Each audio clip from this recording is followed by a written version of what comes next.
All right, good to show you live on Revolutionary Cam. This is Bomani Time, but I'm here with my good brother, the Reconnection. I met my good brother here in December of 2006, and we're in February 2017. All right, my brother, give our people a quick introduction about yourself and your energy of why you're in Ghana with Bomani and the crew in December 2006, and how we have connected from those 10 years. First, my name is Brother Safari. It's been an honor and a blessing to stay in touch with the brother. He's been consistent. He's never wavered. We're taking brothers and sisters over there abroad. It's been tough. It's been challenging. But he still does it. The numbers grow slowly right now. Although, since many of our brothers here in America aren't interested in anything outside of their own community, no matter how bad their community is not working with them. As I state, Japanese people have Japan to go to, Chinese people have China to go to, and various other ethnic groups have their homeland to go to. And a lot of money comes from right here in America, from the groups that families live here. But when it comes to us, we only have Texas and Arkansas and Alabama to go to. These places are not our original lands, and nobody's taking the time and effort to build back up our homeland now that we have the time, now that we have the money, now that we have the education. But what are we doing with it? Staying right here as if we're still little boys on a plantation. Significant things that we should make for ourselves, we don't make. We talk smack about the white man, but we allow him to make everything for us. We need socks, we need underwear, we need bras, toothpaste. They make it. We don't make it. We complain about their grocery stores and stuff like that, but none of us want to farm. None of us want to get our own land to do and produce our own stuff. But we run to them. Even though we know they're the enemy, we run to them and complain and complain and complain over and over and over, as if our prior enemy is going to fix it for us. They're going to save us. They're going to make us right. I don't feel like that anymore. I don't feel like we need to run to them for anything. We need to run away from them. We need to get our own stuff. Excellent. So that's why you went to Ghana for that first time in December 2006? Absolutely. I wanted to see it for myself. I wanted to see, was PBS lying to me? That's another thing. We take the information from our prior enemies about our homeland. They'll tell us, oh, Ebola, HIV, all these other things. And you get over there, you don't see it in the same capacity that they say it. The plane was full of white folk when I went. When you see over there, you see white folk moving around with black women as if nothing is going on. But you're told, be careful, wear condoms, do all this other stuff. But they're not doing it. They tell you it's so bad over there, but they're there. Why are they there? You know, it's kind of strange that they're there in high numbers, buying up your land. That's it's no longer confusing for me. So that first journey right there, just kind of clear things up. Where now you just like, this is it right here. This is where we should be at and where we should be building, instead of being here, building a nation that doesn't love you, that doesn't support you. I think we are at the beginning of a new history of going over there to buy land and build it up into a conscious community. In the future, I think our daughters, our sons, is going to pick up the baton and take it a lot further. 20, 30 years from now, it's going to be the thing to do. Right now, it's not the thing to do, but soon it's going to be the thing to do. Like, oh, you got to go over there. Ghana is just the beginning. There's other countries that's going to form, that's going to want more participation. These historical black colleges, I'm surprised they haven't made up mandatory about going to visit, mandatory about establishing certain businesses and, you know, manufacturing companies and textiles and stuff like that over there. I'm surprised. I guess you're not expecting a student abroad program to take it that far. But the minds for the future are in those institutions, and the exposure is probably not enough as far as what could be done with the education as far as the connection to Africa. Earlier you were talking about manufacturing, you were talking about economics, and those are the things that I've been reaching out to folks with about connecting to Africa. We're talking about one of the biggest, most incredible economic connection that we can make and do for self. So what are some of the things that you had in mind? Everything. Socks, shoes, sandals. On the manufacturing aspect, right? On the manufacturing, bras. Anything that we need to make for ourselves, we need to do it. Anything that we use on a daily basis, we need to make it. We need to control it from A to Z. What about all the luxury of water folks just get through their tap, and then the electricity when you just hit that switch? What? There's no electricity in Africa? That's a good question. Yes, it is. There's no water in Africa? That's There's a no good water question. in Africa? The continent has everything that anywhere else would want. It is 3.5 times bigger than America. There's nothing that you need that you can't get that continent doesn't have in its raw sense. So whatever you're doing here, you can do there 10 times over. People who are coming to these colleges, not even just the historical black colleges, any college, and they're coming out to be good workers. They're not trying to be owners of anything. Or if they're trying to be an owner, should I say, it's an owner to be somebody under some white company. Nobody's thinking like big, like real big, between 1917 and 1919, Garvey had the Black Star Line. Look how long ago, the black shipping company that was supposed to be transatlantic. Do we have a black shipping line today? No. We don't have anything that take us anywhere at any distance. Why? Haiti, first country to independence. Do any of our esteemed graduates are doing anything to make Haiti the jewel of the Caribbean again? Don't think so. White man says voodoo there and it's bad there and we don't go there. Come on now. We got to stop believing what he says completely.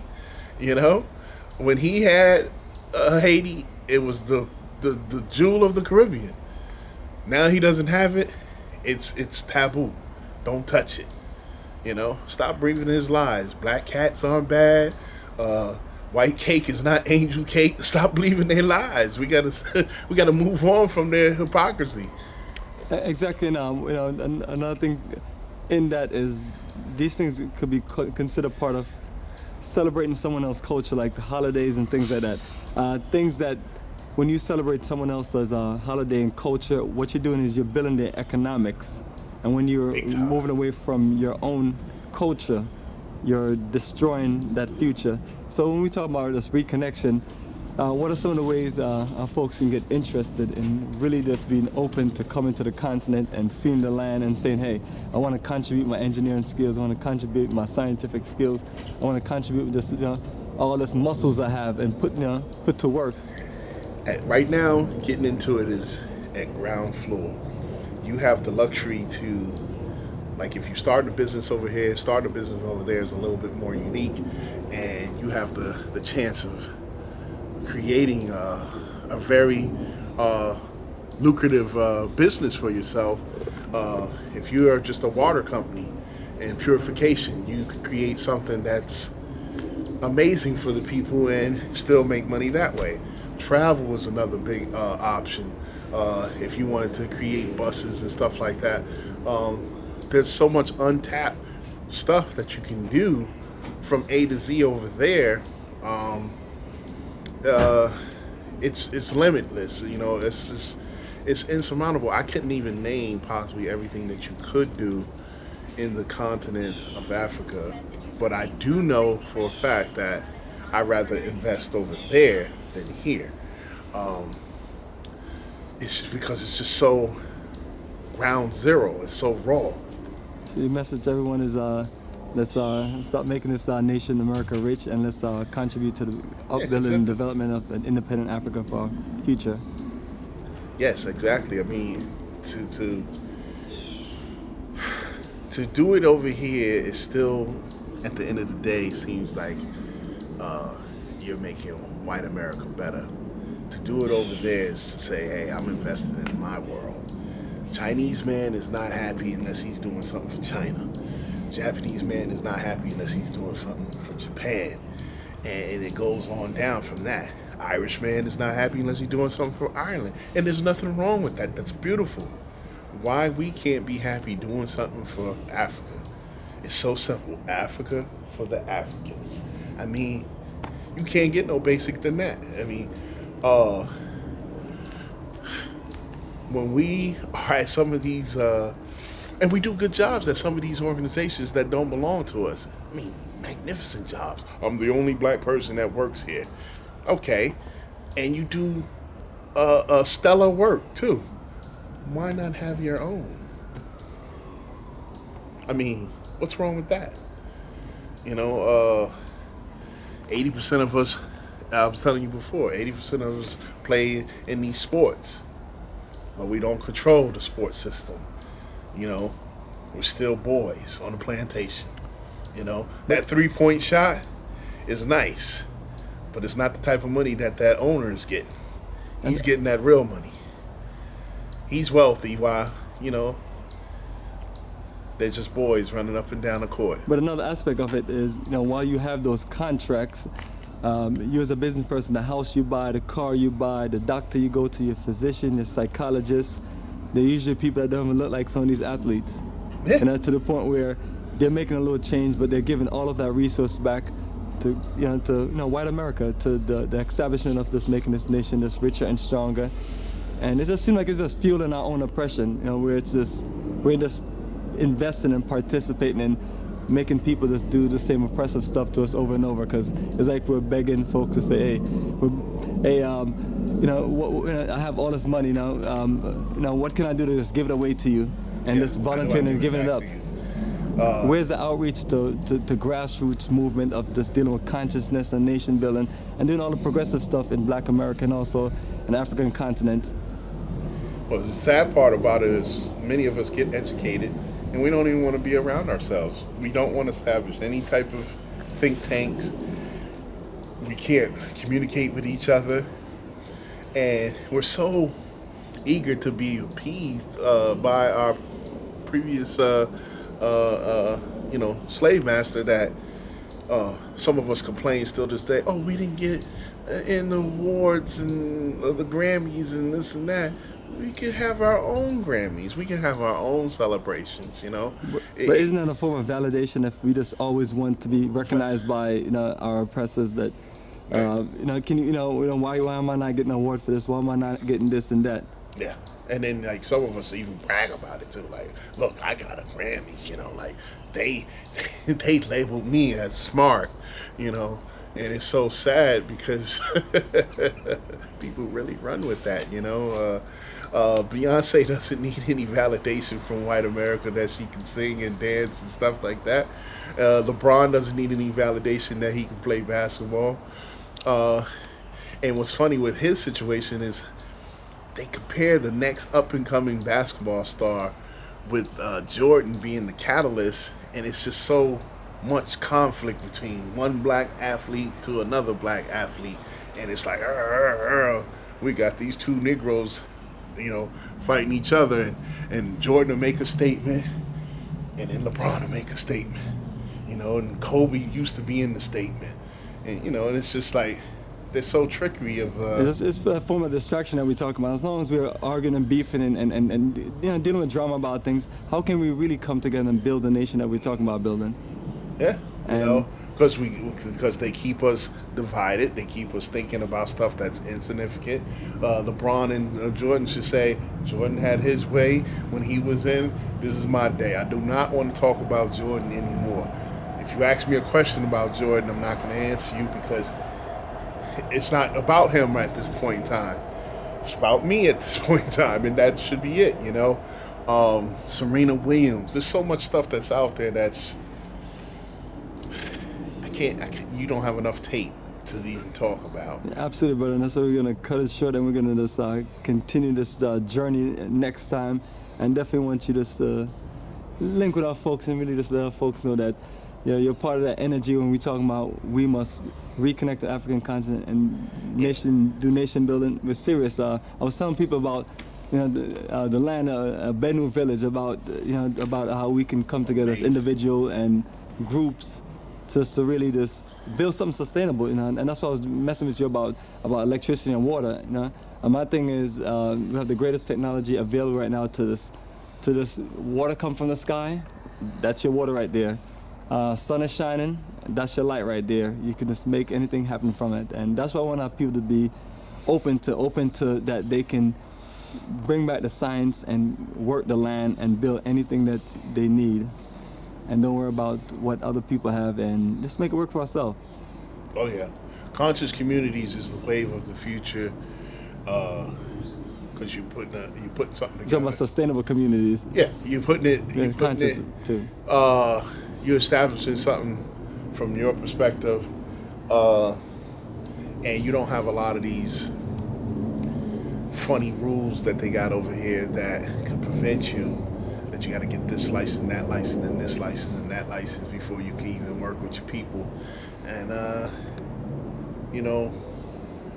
we, I don't know what more to say. America's got us tricked, and going abroad is giving us a doorway to start over and start better, start stronger. And for the babies that come up through that type of system, are going to be well ahead of this current system that, everybody knows the school system over here sucks. It's not designed for us to be educated. It's not designed for us to excel. Most of it deals with remembering, seeing what you can, memorize. None of it deals with, the current technology that's out there, so it's no need to invest in this system anymore, we got to think outside of the box, and there it is. I mean, homeschooling is a lot better. We need to learn more languages and more technical stuff.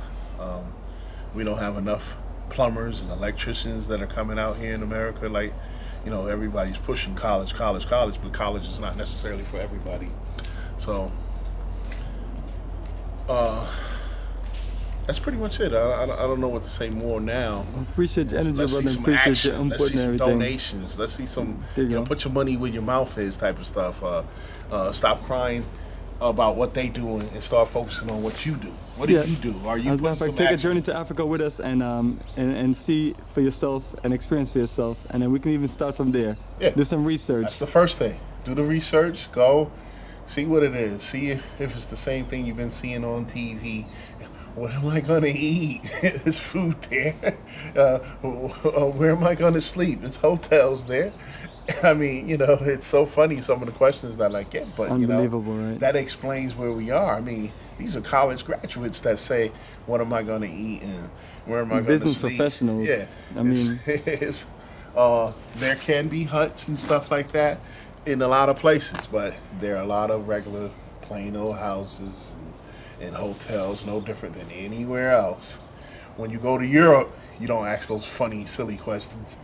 You go to Africa, don't ask those funny, silly questions. Because the white folk, when they go, they don't ask that. They know it's over there. They know it's somewhere in place to stay, running water and all that.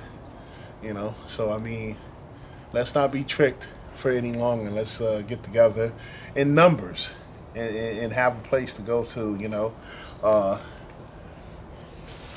definitely. That's basically it. Definitely, And if brother. you're not going to go, donate. Put some money up there so other brothers and sisters could go. Absolutely, family. And once again, family, the journey continues. Be sure to link with us in Ghana, the motherland, on another journey of a lifetime as we reconnect you with the roots, culture, business investment, nightlife, shopping, networking, and so on. Keep it strong, family. This is Bomani Timber signing off.